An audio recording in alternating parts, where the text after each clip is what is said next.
अस्सलाम वालेकुम जी मेरे सज्जनों ते मित्रों। उम्मीद है सारे दोस्त खैरियत नाल होगे ते एक नवी स्टोरी दे नाल तुहाडा अब्दुल रहमान तुहाडी खिदमत दे विच दोबारा पेश। ते अज जनाब असी गल करांगे सुल्तान राई दे मुतलक, क्योंकि जैसा कि तुहानूं पता है कि साडे चैनल ते फोक सिंगर, अदाकार और जिन्ने भी मतलब जिहड़े ने इहदे नाल वाबस्ता ने, असी ज़्यादा तो ज़्यादा स्टोरी जिहड़ी है ना उन्हां दी कोई ना कोई तुहानूं जिहड़ी है दसदे रहने आ।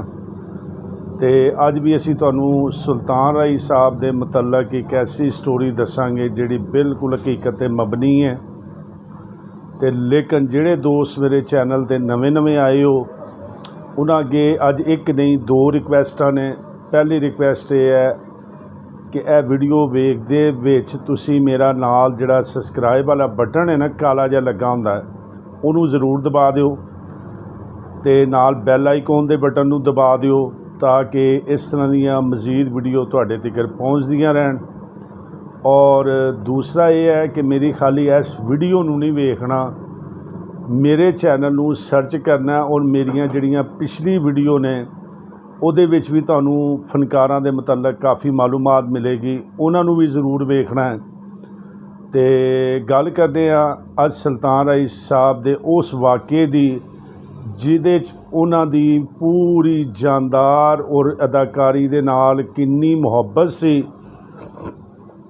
और किस तरीके नाल वो बंदा जिहड़ा ना एवें नहीं लोकां दे दिलां ते अज तक राज कर रहा, वो अदाकारी नूं जनाब अदाकारी करदा सी और ਉਹਦੇ किरदार ਦੇ ਵਿੱਚ ਡੁੱਬ ਜਾਂਦਾ ਹੁੰਦਾ ਸੀ और हकीकत ਤਾਂ ਹੀ ਉਹਦੀ ਕਾਮਯਾਬੀ ਸੀ।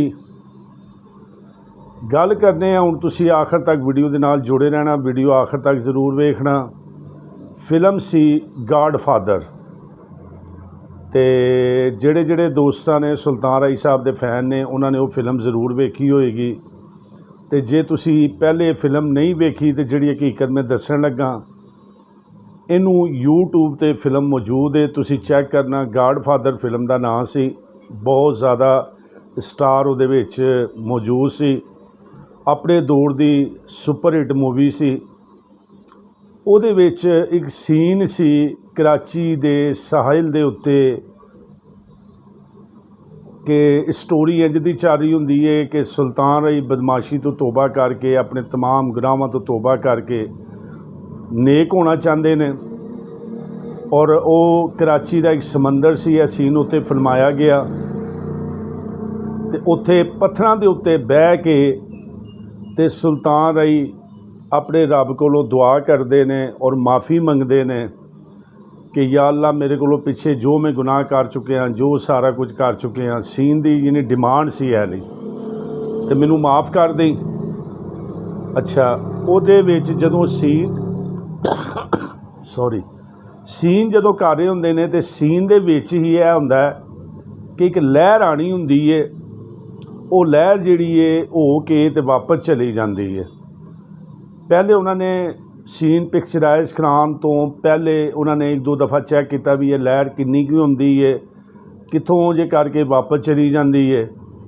तो जिते लहर जिहड़ी सी आखिरी हद ते आउंदी सी उत्थे रख के उन्होंने वटे बूटियां दे उत्ते सुल्तान राई साहब नूं बिठा के ते सीन जिहड़ा ना वो पिक्चर करना शुरू कर दिता। हुण पहले जिहड़ी लहर आंदी सी उह जरा हल्की लहरां हुंदियां सी, समंदर दीयां लहरां सी, वो हल्कियां दियां सी।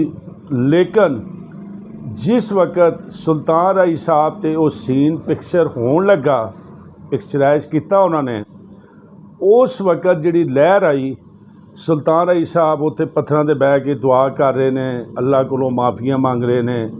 इन्नी देर चो जनाब लहर ने आना हुंदा है, वो लहर आई और वो लहर इन्नी शिद्दत दे नाल आई कि सुल्तान राई साहब अपने आप ते काबू नहीं रख सके और उस लहर ने सुल्तान राई साहब नूं उत्थों चुकिया और अगे मजीद वट्टे सी उन्हां दे विच जाके वजे, जिहदे नाल कि उस टाइम के मौके ते बहुत ज़्यादा जख्मी हो गए। उन्हां दे सिर ते भी चोटां लगियां, उन्हां दे जिसम ते भी मुख्तलिफ चोटां वगैरह लगियां तो हिदायतकार भी परेशान हो गए। फौरन उन्होंने जनाब फर्स्ट एड वगैरह उन्होंने एमरजेंसी की, सारा कुछ किया ਔਰ ਫਿਰ ਉਹਨਾਂ ਨੂੰ ਹਸਪੀਟਲਾਈਜ਼ ਕੀਤਾ ਗਿਆ, 5-6 ਦਿਨ ਲਾ ਕੇ ਉਹਨਾਂ ਦਾ ਇਲਾਜ ਵਗੈਰਾ ਕੀਤਾ ਗਿਆ। ਔਰ ਹਦਾਇਤਕਾਰ ਵੀ ਜਿਹੜੇ ਸੀ ਉਹ ਡਰਦੇ ਸੀ, ਕਿਉਂਕਿ ਇੰਨਾ ਅੱਛਾ ਇੱਕ ਅਦਾਕਾਰ ਸੀ, ਉਹਨੂੰ ਮਤਲਬ ਗਵਾਉਣਾ ਨਹੀਂ ਸੀ ਚਾਹੁੰਦੇ। ਉਹ ਸੁਲਤਾਨ ਰਈ ਸਾਹਿਬ ਜਦੋਂ ਦੁਬਾਰਾ ਠੀਕ ਹੋ ਕੇ ਆਏ ਤੇ ਉਹਨਾਂ ਨੇ ਕਿਹਾ ਕਿ ਜੀ ਤੁਸੀਂ ਇਹ ਡੁਪਲੀਕੇਟ ਕਰਵਾ ਲਓ, ਸਟੈਂਟ ਕਰਵਾ ਲਓ, ਅਤੇ ਤੁਸੀਂ ਇਹ ਸੀਨ ਜਿਹੜਾ ਨਾ ਹੁਣ ਨਾ ਕਰੋ, ਅਸੀਂ ਇਹਨੂੰ ਕਿਸੇ ਹੋਰ ਤਰੀਕੇ ਡੁਪਲੀਕੇਟ ਕਰਕੇ ਤੇ ਕਰ ਲੈਂਦੇ ਹਾਂ। ਔਰ ਇਹ ਵਾਕਿਆ ਅੱਗੇ ਵੀ ਮੌਜੂਦ ਹੈ, ਤਸਦੀਕ ਤੁਸੀਂ ਕਰ ਸਕਦੇ ਹੋ ਕਿ ਸੁਲਤਾਨ ਰਈ ਸਾਹਿਬ ਨੇ ਇਨਕਾਰੀ ਕਰ ਦਿੱਤੀ। ਇਹ ਫਿਲਮ ਵੀ ਵੇਖੋਗੇ, ਗਾਡਫਾਦਰ ਫਿਲਮ, ਤੇ ਉਹ ਸੀਨ ਨੂੰ ਜ਼ਰੂਰ ਚੈੱਕ ਕਰਨਾ, ਤੇ ਇਹਦਾ ਸਬੂਤ ਵੀ ਤੁਹਾਨੂੰ ਮਿਲ ਜਾਏਗਾ ਕਿ ਸੁਲਤਾਨ ਰਈ ਸਾਹਿਬ ਨੇ ਸਾਫ਼ ਇਨਕਾਰ ਕਰ ਦਿੱਤਾ ਕਿ ਨਹੀਂ, ਇਹ ਸੀਨ ਮੈਂ ਆਪ ਕਰਾਵਾਂਗਾ, ਓਰੀਜਨਲ ਖੁਦ ਕਰਾਵਾਂਗਾ, ਨਾ ਕਿ ਇਹਦੇ ਮੈਂ ਡੁਪਲੀਕੇਟ ਹੋਵਾਂਗਾ। ਕਿਉਂਕਿ ਜਿਹੜੀ ਹਕੀਕਤ ਹੈ ਉਹ ਹਕੀਕਤ ਦੀ ਫਿਲਮ ਮੇਰੀ ਵੇਖਣ ਲਈ ਲੋਕ ਮੈਨੂੰ ਆਉਂਦੇ ਨੇ, ਅਤੇ ਮੈਂ ਇਹਦੇ ਵਿੱਚ ਅਗਰ ਕੋਈ ਕਰਾਂ 2 ਨੰਬਰੀ ਤਾਂ ਫਿਰ ਚੱਸ ਨਹੀਂ ਆਉਣੀ। ਅਤੇ ਜਨਾਬ ਉਹ ਨਹੀਂ ਮੰਨੇ ਔਰ ਉਹਨਾਂ ਨੇ ਉਹ ਸੀਨ ਅਕਸਬੰਦ ਕਰਵਾਇਆ। ਔਰ ਬੜੀ ਜਦੋਂ ਫਿਲਮ ਚੱਲੀ, ਬੜੀ ਉਹਦੇ 'ਤੇ ਜਨਾਬ ਕਲੈਪਿੰਗ ਵੀ ਹੋਈ। ਔਰ ਬਹੁਤ ਜ਼ਿਆਦਾ ਸੁਲਤਾਨ ਰਈ ਸਾਹਿਬ ਦਾ ਅੰਦਾਜ਼ਾ ਵੀ ਤੁਸੀਂ ਕਰ ਸਕਦੇ ਹੋ ਕਿ ਆਪਣੇ ਫਨ ਦੇ ਨਾਲ ਕਿੰਨਾ ਕੁ ਉਹ ਮੁਖਲਸ ਬੰਦਾ ਸੀ ਔਰ ਕਿੰਨੀ ਮਿਹਨਤ ਕਰਦਾ ਸੀ। ਅਤੇ ਇਹ ਵਾਕਿਆ ਮੇਰਾ ਖਿਆਲ ਇਸ ਤੋਂ ਪਹਿਲੇ ਤੁਹਾਨੂੰ ਕਿਸੇ ਨੇ ਨਹੀਂ ਦੱਸਿਆ ਹੋਣਾ। ਉਮੀਦ ਹੈ ਮੇਰੀ ਅੱਜ ਦੀ ਵੀਡੀਓ ਤੁਹਾਨੂੰ ਜ਼ਰੂਰ ਪਸੰਦ ਆਈ ਹੋਏਗੀ, ਅਤੇ ਬਰਾਏ ਮਿਹਰਬਾਨੀ ਵੀਡੀਓ ਨੂੰ ਸ਼ੇਅਰ ਕਰੋ, ਚੈਨਲ ਨੂੰ ਸਬਸਕ੍ਰਾਈਬ ਕਰੋ, ਨਾਲ ਦਿੱਤੇ ਗਏ ਬੈਲ ਆਈਕਨ ਦੇ ਬਟਨ ਨੂੰ ਦਬਾਓ, ਅਤੇ ਮਿਲਨੇ ਆ ਇੱਕ ਨਵੀਂ ਵੀਡੀਓ ਦੇ ਨਾਲ। ਇੱਕ ਗੱਲ ਜਾਂਦਿਆਂ ਜਾਂਦਿਆਂ ਹੋਰ ਕਿ ਜਿਹੜਾ ਕੋਈ ਵੀ ਫਨ ਦੇ ਵਿੱਚ, ਅਦਾਕਾਰੀ 'ਚ, ਮੌਸੀਕੀ 'ਚ, ਫੋਕ ਮੌਸੀਕੀ ਦੇ ਵਿੱਚ ਬੰਦਾ ਮੇਰੇ ਨਾਲ ਰਾਬਤਾ ਕਰੇ, ਉਹਦੀ ਜਨਾਬ ਵੀਡੀਓ ਅਪਲੋਡ ਕੀਤੀਆਂ ਜਾਣਗੀਆਂ। ਮੇਰਾ ਕੰਟੈਕਟ ਨੰਬਰ ਉੱਤੇ ਲਿਖਿਆ ਹੁੰਦਾ ਹੈ। ਔਰ ਕਿਸੇ ਫੋਕ ਸਿੰਗਰ, ਕਿਸੇ ਅਦਾਕਾਰ ਦੇ ਮੁਤਲਕ ਤੁਹਾਡੇ ਕੋਲ ਕਿਸੇ ਕਿਸਮ ਦਾ ਕੋਈ ਵੀ ਵਾਕਿਆ ਜਾਂ ਕਿੱਸਾ ਉਹਨਾਂ ਦਾ ਤੁਹਾਡੇ ਕੋਲ ਹੋਵੇ, ਤਾਂ ਤੁਸੀਂ ਮੇਰੇ ਪਰਸਨਲ ਨੰਬਰ 'ਤੇ ਰਾਬਤਾ ਕਰਕੇ ਮੇਰੇ ਨਾਲ ਸ਼ੇਅਰ ਕਰ ਸਕਦੇ ਹੋ। ਤੁਹਾਡਾ ਅਸੀਂ ਬਕਾਇਦਾ ਨਾਂ ਦਾ ਹਵਾਲਾ ਦੇ ਕੇ ਜ਼ਿਕਰ ਕਰਕੇ ਵੀਡੀਓ ਦੇ ਵਿੱਚ ਦੱਸਾਂਗੇ। ਅਤੇ ਮਿਲਦੇ ਹਾਂ ਇੱਕ ਨਵੀਂ ਵੀਡੀਓ ਦੇ ਨਾਲ। अस्सलाम वालेकुम।